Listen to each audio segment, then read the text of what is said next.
Bismillahirrahmanirrahim. Assalamualaikum warahmatullahi wabarakatuh. Alhamdulillahi rabbil alamin. Wassalatu wassalamu ala al-habibil mustafa sayyidina wa maulana Muhammadinil karim wa ala alihi wa itratihi wa ashabihi ajma'in.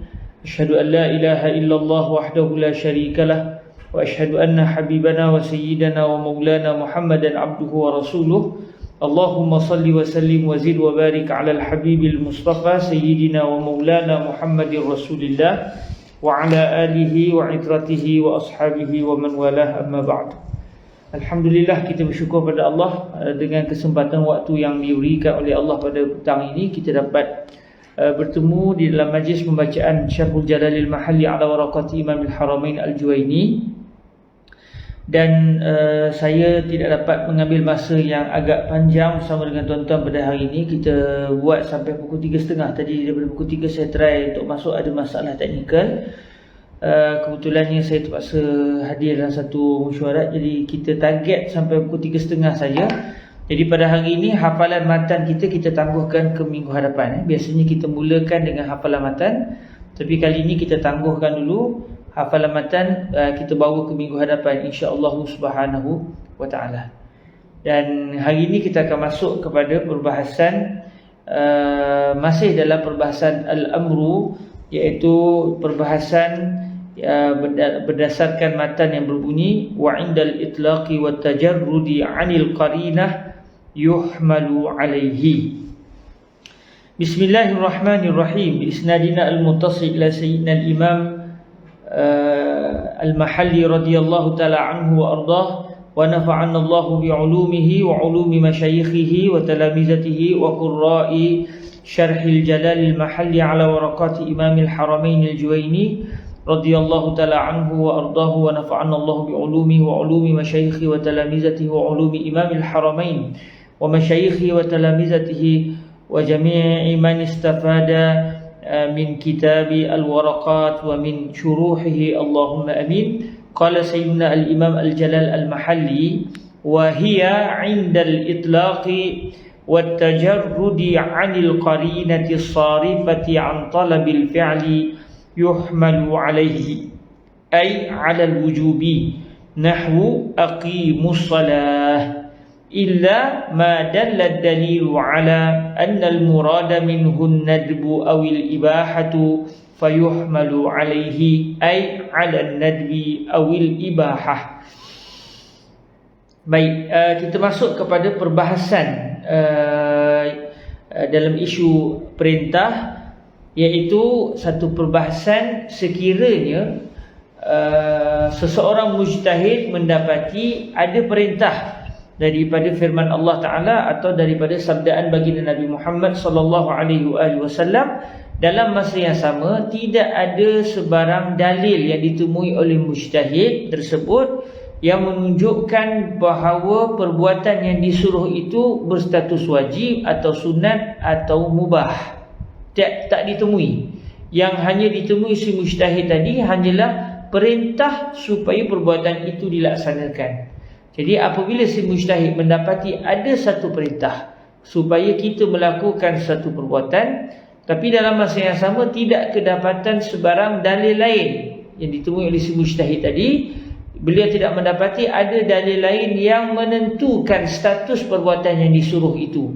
Adakah perbuatan itu wajib dilaksanakan atau disunatkan untuk dilaksanakan atau diharuskan? Nak buat pun tak apa, tak nak buat pun tak apa. Katakan begitu keadaannya, maka apa yang perlu dilakukan oleh si mujtahid? Dia kena pegang apa? Apa yang dia perlu fahami berdasarkan perintah tersebut? Jadi kata Imam Al-Haramain berdasarkan huraian Imam Al-Mahalli, kata mereka berdua, wahia ay wasighatul amri. Wahia, dhamir hiya dalam kenyataan ini kembali kepada sighatul amri. Maksudnya, maka gaya bahasa yang menunjukkan kepada perintah. Dalam pertemuan yang lepas kita telah meneliti bahawa gaya perintah di dalam bahasa Arab adalah berdasarkan sighah if'al, ataupun apa sahaja kalimah yang berada di bawah kategori fi'lul amri, idrib, izhab, ishrab, kul, ta'allam. Jadi semua kalimah-kalimah yang di dalam bahasa Arab berada di dalam kategori fi'lul amri, maka ia adalah sighatul amri. Jadi apabila seseorang mujtahid mendapati sighatul amri, iaitu gaya bahasa yang menunjukkan akan perintah supaya melakukan suatu perbuatan, tetapi ditemui dalam keadaan indal itlaqi wa tajarrudi 'anil qarinah.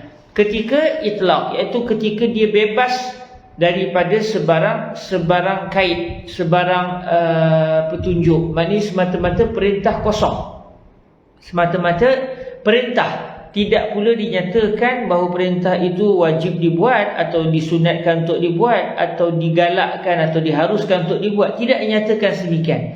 Si mujtahid hanya mendapati satu perintah yang bersifat mutlak, iaitu tidak mempunyai sebarang petunjuk lain. Hanya ini adalah perintah, itu saja. Dan dinyatakan juga dalam matan wat tajarrudi 'anil qarinah. Maknanya perintah itu juga kosong daripada sebarang petunjuk luar yang menunjukkan status perbuatan yang diperintahkan tersebut, sama ada wajib dibuat atau tidak. Okey, wat tajarrudi 'indal itlaqi wat tajarrudi, maksudnya 'indal itlaqi wa 'indat tajarrudi. Kembali semula, wa hiya 'indal itlaqi wat tajarrudi 'anil qarinati as-sarifati 'an talabil fi'li. Jadi apabila sirah perintah itu adalah ditemui dalam keadaan kosong, al-itlaq maksudnya tidak ada sebarang ikatan, tidak mempunyai sebarang sifat, tidak menyatakan sifat perbuatan yang diperintahkan itu sama ada wajib buat atau tidak buat. Dalam masa yang sama, wa tajarrudi 'anil qarinah, dia adalah kosong daripada sebarang petunjuk luar. Qarinah ni kita boleh terjemahkan sebagai petunjuk luar, yang mana kosong daripada sebarang petunjuk luar yang mengalihkan dia daripada tuntutan supaya perbuatan itu dilakukan. Maksudnya tak ditemui, maknanya tidak ditemui sebarang petunjuk luar yang menyatakan bahawa perbuatan yang diperintahkan itu sebenarnya tidak dituntut secara wajib untuk dilaksanakan. Maknanya si mujtahid tidak menemui sebarang petunjuk luar yang menunjukkan bahawa perbuatan itu tidak wajib dilaksanakan. Mujtahid juga tidak mendapati dalam kenyataan tersebut, dalam perintah tersebut, tidak ditemui sebarang sifat yang menunjukkan status perbuatan yang disuruh. Dia hanya menemui satu perintah supaya perbuatan tertentu dilakukan. Itu saja yang ditemui oleh si mujtahid tadi. Maka apa yang perlu difahami daripada perintah tersebut? Yuhmalu alaihi, hendaklah perintah ataupun hendaklah yuhmalul amru alaihi. Yuhmalu maksudnya yuhmalul amru alaihi, perintah itu hendaklah ditanggungkan, maksudnya hendaklah difahami alaihi ay alal wujub, hendaklah difahami bahawa ianya adalah satu kewajiban. Sekiranya si mujtahid, saya ulang sekali lagi, sekiranya si mujtahid hanya mendapati satu perintah dan tidak pula dia temui sebarang petunjuk luar yang menjelaskan bahawa perintah itu tidak wajib dilaksanakan, dia hanya jumpa ini perintah yang dia hanya menjumpai bahawa perbuatan itu diminta supaya dilakukan. Dalam masa yang sama tak ditemui sebarang petunjuk yang menjelaskan status perbuatan yang diperintahkan. Maka ketika itu hendaklah perintah itu difahami bahawa ianya wajib dilaksanakan. Maknanya kalaulah ada petunjuk luar, ketika itu hendaklah perintah yang disuruh itu difahami berdasarkan apa yang ditunjukkan oleh petunjuk luar tersebut. Katakan petunjuk luar itu, ataupun kita kata sebagai qarinah. Qarinah itu menunjukkan bahawa perbuatan yang disuruh itu disunatkan untuk dibuat, maksudnya tidak diwajibkan. Maksudnya difahami bahawa perintah itu adalah perintah sunat. Katakan perintah itu ada qarinah yang menunjukkan bahawa perbuatan yang disuruh itu sebenarnya tidak diwajibkan dan tidak disunatkan, tetapi hanya diharuskan untuk dilakukan. Nak buat pun tak apa, tak nak buat pun tak apa. Maka berdasarkan qarinah, berdasarkan petunjuk luar, kita memahami bahawa perbuatan itu tidak wajib dilakukan, sebaliknya digalakkan untuk sebaliknya diharuskan, dibolehkan untuk dilakukan. Itu kalau ada qarinah. Persoalan sekarang tidak ada qarinah. Si mujtahid hanya menemui ada perintah supaya sesuatu perbuatan dilakukan. Itu saja yang ditemui, tanpa dia menemui sebarang petunjuk yang menyatakan status perbuatan yang disuruh. Maka berdasarkan pandangan yang kuat di dalam ilmu usulul fiqhi, perbuatan tersebut yang diperintahkan itu hendaklah difahami berdasarkan kewajipan. Maksudnya wajib ke atas para mukallaf untuk melakukan perbuatan yang disuruh tersebut. Yuhmalu alaihi, maksud dia yuhmalul amru ala al-wujub. Ada juga sebahagian nuskhah yang berbunyi tuhmalu alaihi. Kalau baca tuhmal alaihi, maksud dia tuhmal sighatul amri ala al-wujub. Okey, apa contoh? Di sini dia datangkan contoh. Contohnya nahwu aqimus salah. Allah Taala berfirman, wa aqimus salata wa atuz zakah. Kamu semua laksanakanlah, dirikanlah salat dan tunaikanlah zakat. Jadi kalau kita tengok dalam ayat ini, tidak pula dinyatakan bahawa solat itu wajib dilaksanakan. Tidak disebutkan aqimus salata fa innaha wajibah. Tak dinyatakan begitu. Tak ada disebut laksanakanlah solat kerana solat adalah wajib. Yang hanya disebut dalam ayat surah An-Nur, contohnya ayat 56 ini, hanyalah dirikanlah solat. Katakan si mujtahid tidak menemui sebarang petunjuk luar yang menyatakan status salat, adakah ia wajib dilaksanakan atau tidak wajib dilaksanakan. Katakan si mujtahid tidak menemui sebarang petunjuk luar, maka ketika itu wajib si mujtahid tadi berpegang bahawa sembahyang adalah wajib. Tapi kalau kita rujuk kepada realiti salat, ada petunjuk luar yang menunjukkan bahawa sembahyang adalah wajib. Antaranya adalah dengan kesepakatan para ulama, iaitu dipanggil sebagai al-ijma'. Jadi apabila sudah ada kesepakatan para ulama, maka al-ijma' menunjukkan merupakan satu petunjuk luar, satu qarinah yang menjelaskan status solat, iaitu wajib dilaksanakan, iaitu sembahyang 5 waktu sehari semalam itu. Tapi contoh yang datangkan di sini atas dasar katakan tidak ada petunjuk luar yang menyatakan status salat. Yang ada hanyalah firman Allah Ta'ala wa aqimus salah semata-mata. Maka apa yang perlu difahami daripada wa aqimus salah? Perlu difahami bahawa al-amru lil wujub.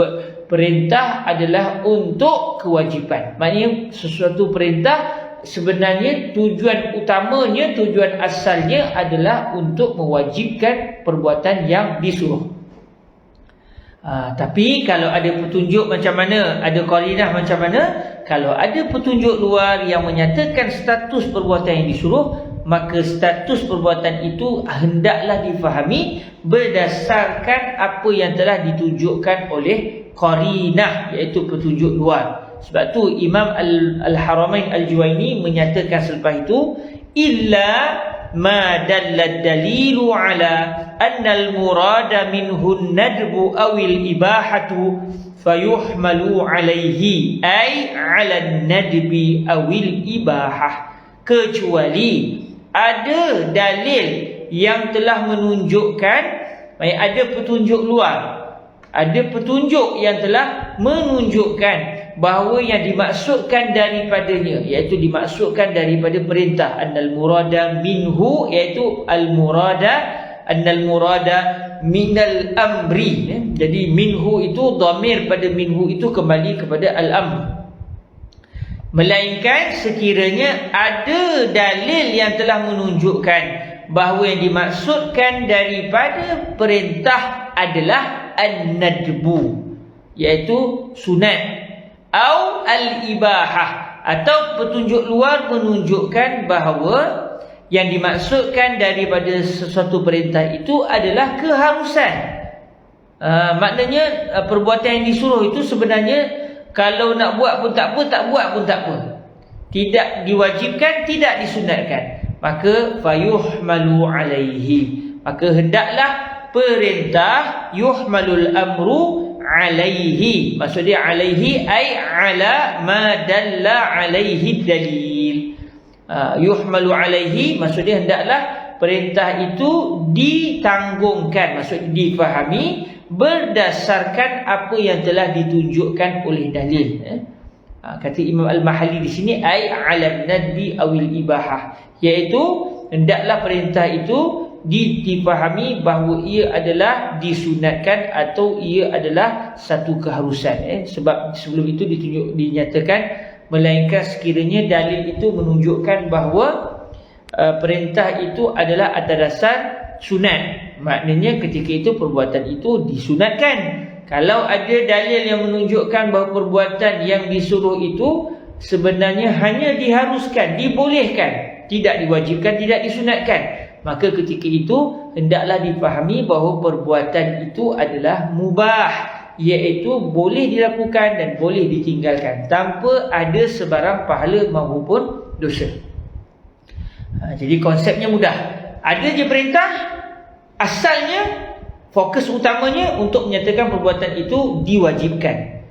Melainkan kalau ada dalil yang menjelaskan bahawa perbuatan yang disuruh itu tidak diwajibkan, sebaliknya disunatkan contohnya, atau sebaliknya dibenarkan untuk dilakukan, maka ketika itu barulah kita berpindah daripada kewajipan kepada apa yang ditunjukkan oleh dalil. Kalau dalil itu menunjukkan bahawa perbuatan yang disuruh itu disunatkan, maka kita kata perbuatan itu disunatkan, walaupun ada perintah supaya perbuatan itu dilakukan. Apa contoh?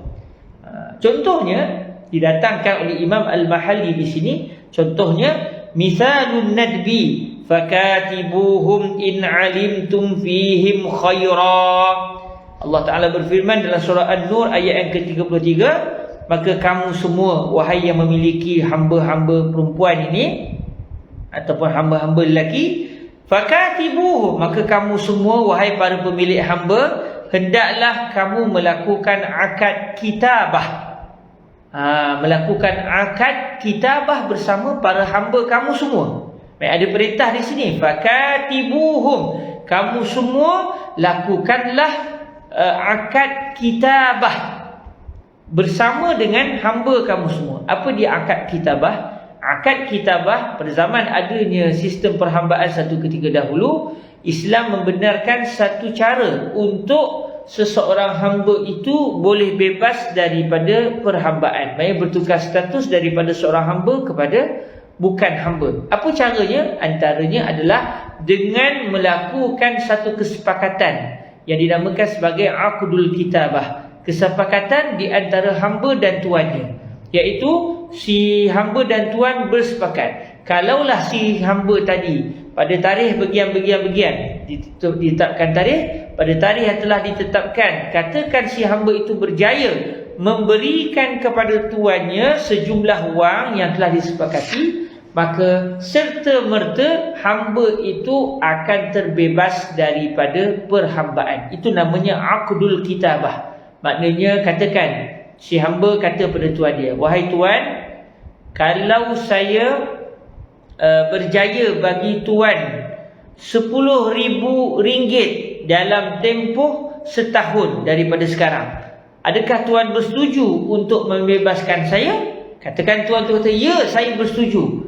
Maknanya ketika itu berlakulah satu perjanjian dinamakan aqdul kitabah, bahawa si hamba tadi kalau dia berjaya menebus dirinya dengan harga 10,000 ringgit Malaysia dalam tempoh setahun, maka apabila dia berjaya menyerahkan wang tersebut kepada tuannya, maka berlakulah pembebasan terhadap dirinya daripada hamba, bertukar status menjadi seorang yang merdeka. Jadi dalam ayat ini, surah An-Nur ayat yang ke-33 ni, Allah Ta'ala memerintahkan para pemilik hamba supaya melakukan akad kitabah dengan dinyatakan in alimtum fihim khaira. Sekiranya kamu semua wahai orang yang memiliki hamba, kamu mengetahui ada kebaikan pada hamba-hamba tersebut.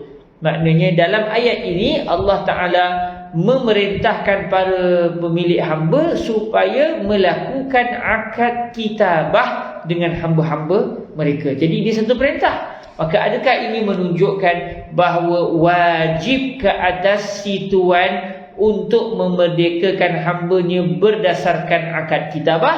Kalau ikut konsep asal, apabila sesuatu perbuatan diperintahkan, bererti perbuatan itu wajib dilakukan. Tetapi nanti di hujung kitab kita pun tahu, rupanya disunatkan, tidak diwajibkan. Okey, jadi disebut di sini contoh sunat, main contoh perbuatan yang disuruh tetapi rupa-rupanya ada petunjuk luar yang menunjukkan bahawa perbuatan yang disuruh itu tidak wajib tetapi disunatkan. Contohnya adalah aqdul kitabah. Contohnya perjanjian kitabah berdasarkan ayat surah An-Nur ayat 33. Allah Ta'ala berfirman, fakatibuhum in alimtum fihim khaira. Maka ayat ini bila dirujuk dengan petunjuk luar, menunjukkan bahawa perbuatan itu sebenarnya hanyalah disunatkan. Kerana antara konsepnya, pemilik harta dia berhak untuk buat apa saja pada hartanya tanpa sebarang paksaan daripada syarak. Maknanya apabila hamba itu milik si tuannya, maka terpulang kepada tuannya untuk menggunakan hambanya tersebut. Tidak boleh dia, iaitu si tuan tadi, diperintahkan untuk membebaskan hambanya. Itu secara asalnya. Jadi apabila ada suruhan, maka suruhan dengan dibandingkan dengan berpadanan berdasarkan konsep seseorang yang memiliki harta, hartanya tidak akan diambil, hartanya tidak akan lepaskan daripada dirinya. Maka ketika itu difahami bahawa perintah untuk membebaskan hamba bukan wajib, kerana seseorang yang memiliki harta tidak boleh hartanya diambil. Membebaskan hamba berarti hartanya sudah terhilang daripada dirinya. Tetapi apabila ada perintah dari sudut syarak, maka ia menunjukkan bahawa perintah tersebut hanyalah atas dasar sunat. Okey, itu contoh sunat. Contoh ibahah, contoh keharusan. Maknanya nak buat pun tak apa, tak buat pun tak apa, tanpa ada unsur pahala maupun dosa. Wa misalul ibahati wa idza halaltum fastadu. Yang bermaksud contoh kepada al-ibahah, contoh kepada keharusan. Maknanya perbuatan itu disuruh tetapi ada petunjuk luar yang menunjukkan bahawa perbuatan yang disuruh itu tidaklah diwajibkan, sebaliknya hanya dibenarkan untuk dilakukan. Boleh buat maknanya, tidak disunatkan, tidak diwajibkan, tetapi dibenarkan untuk dilakukan. Contohnya adalah firman Allah Ta'ala dalam surah Al-Ma'idah ayat yang kedua. Allah Ta'ala berfirman, wa idza halaltum fastadu. Apabila kamu semua telah halal, maksudnya sudah bebas daripada bebas daripada ihram, sama ada ihram dalam umrah atau ihram dalam haji. Apabila kamu sudah tidak lagi dalam keadaan berihram, maka Allah Ta'ala sebut fastadu, maka kamu semua berburulah binatang daratan. Berburulah. Allah memerintahkan jemaah haji maupun jemaah umrah, apabila selesai melakukan haji ataupun umrah, ketika sudah bebas daripada ihram, sudah bertahallul, maka Allah memerintahkan para jemaah haji dan umrah untuk pergi berburu binatang-binatang daratan, binatang buruan, binatang darat. Jadi ini perintah fastadu, daripada istada, yastadu, istad asalnya, tapi bila jamak jadi istadu. Jadi maka kamu semua berburulah. Ini perintah. Tetapi adakah ini bererti wajib ke atas jemaah haji dan umrah setelah mereka bertahallul untuk mereka pergi ke mana-mana hutan untuk tujuan berburu? Kalau ikut asal konsep perintah, bererti perbuatan yang diperintah adalah diwajibkan. Tetapi kata Imam Al-Mahalli rahimahullah, wa qad ajma'u ala adam wujubil kitabati wal istiyad. Pun begitu, para ulama iaitu para mujtahid telah berijma', iaitu telah bersepakat bahawa tidak wajib akad kitabah dan tidak wajib juga seseorang yang telah bebas daripada ihram untuk berburu, tidak diwajibkan.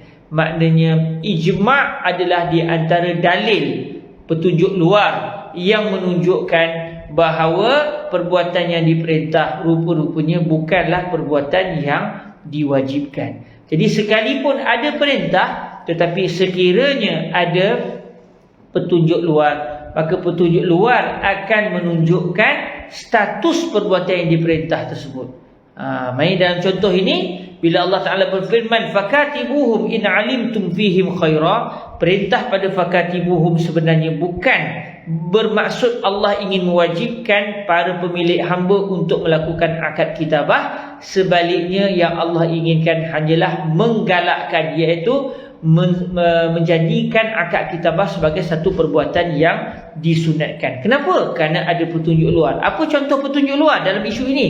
Ijma'. Nanti kita akan belajar bahawa ijma' adalah dalil. Jadi kesepakatan para mujtahid yang menyatakan bahawa akad kitabah tidak wajib, maka petunjuk ini menjadikan maksud fakatibuhum adalah fakatibuhum kitabatan mandubatan, maka lakukanlah akad kitabah dalam keadaan akad kitabah adalah satu akad yang disunatkan. Bila Allah Ta'ala berfirman wa iza halaltum fastadu, apabila kamu semua telah menjadi orang yang halal, iaitu sudah bebas daripada ihram, sama ada ihram haji atau ihram umrah, fastadu, maka kamu semua berburulah. Maka walaupun di sini ada perintah untuk para jemaah haji dan umrah yang telah selesai melakukan haji dan umrah untuk berburu, tetapi dengan ijma', sebagai contohnya dalilnya adalah ijma', dengan ijma' kesepakatan para ulama yang menyatakan bahawa para jemaah tidak diwajibkan untuk berburu, maka ijma' ini telah menjelaskan kepada kita bahawa maksud Allah Ta'ala fastadu adalah fastadu hala kaun al-istiyadi mubahan. Maksud dia, maka kamu semua berburulah dalam keadaan berburu adalah satu perbuatan yang dibenarkan. Sebab semasa seseorang dalam keadaan ihram, dia diharamkan untuk berburu. Apabila dia selesai dalam keadaan ihram, dia selesai daripada ihram, selesai daripada ibadah haji dan umrah, maka ketika itu dia tidak diwajibkan untuk berburu, sebaliknya diizinkan. Maknanya tak apa, kalau nak berburu masa tu dah tak berdosa, tetapi dalam masa yang sama tidak juga ada pahala. Berdosa pun tidak, berpahala pun tidak, kerana berburu adalah satu perbuatan yang dibenarkan, bukan diwajibkan dan bukan juga disunatkan. Walhamdulillahirabbil alamin. Saya memohon keizinan untuk berhenti awal kerana saya perlu meneruskan perjalanan daripada Kajang nak pergi ke Petaling Jaya. Takut jalan jam. Dalam masa yang sama agak sukar untuk melakukan kelas dalam perjalanan. Jadi hari ni kita berhenti awal sikit. Orang Perak kata berhenti awal. Kita berhenti awal sikit. Daripada pukul 3, patutnya pukul 4 kita berhenti pukul 3.30. Dan biasanya kita mengulang matan warakat. Kita ulang matan warakat untuk matan yang berbunyi wa indal itlaqi wat tajarrudi 'anil qarinati yuhmalu 'alaih illa ma dalla dalilu 'ala anna al murada minhu an-nadbu aw al ibahatu fayuhmalu 'alaih. Kita akan ulang matan ini di pertemuan yang akan datang kerana kesuntukan masa. Saya mohon maafan di atas kekurangan dalam menyampaikan. InsyaAllah dalam pertemuan yang akan datang kita akan masuk pada matan yang baru, wala yaqtadi takrara 'ala sahih, insya-Allah taala. Terima kasih semua. Kita tangguhkan majlis kita dengan salawat ke hadrat baginda Nabi Muhammad sallallahu alaihi wa alihi wasallam.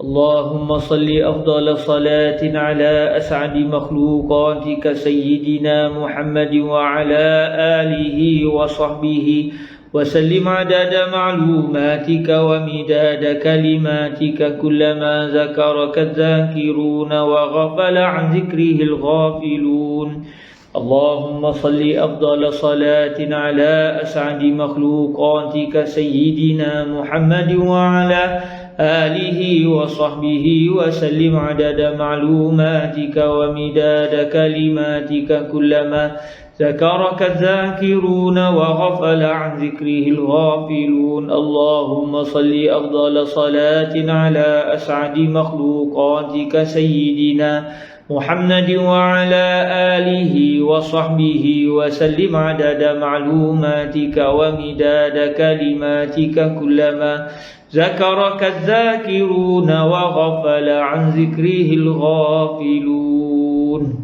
وسلم رضي الله تبارك وتعالى عن سادتنا أصحاب رسول الله أجمعين. وحسبنا الله ونعم الوكيل ولا حول ولا قوة إلا بالله العلي العظيم. سبحانك اللهم وبحمدك أشهد أن لا إله إلا أنت أستغفرك وأتوب إليك. بسم الله الرحمن الرحيم. والعصر إن الإنسان لفي خسر إلا الذين آمنوا وعملوا الصالحات وتواصوا بالحق وتواصوا بالصبر. جزاكم الله خيرا. السلام عليكم ورحمة الله وبركاته.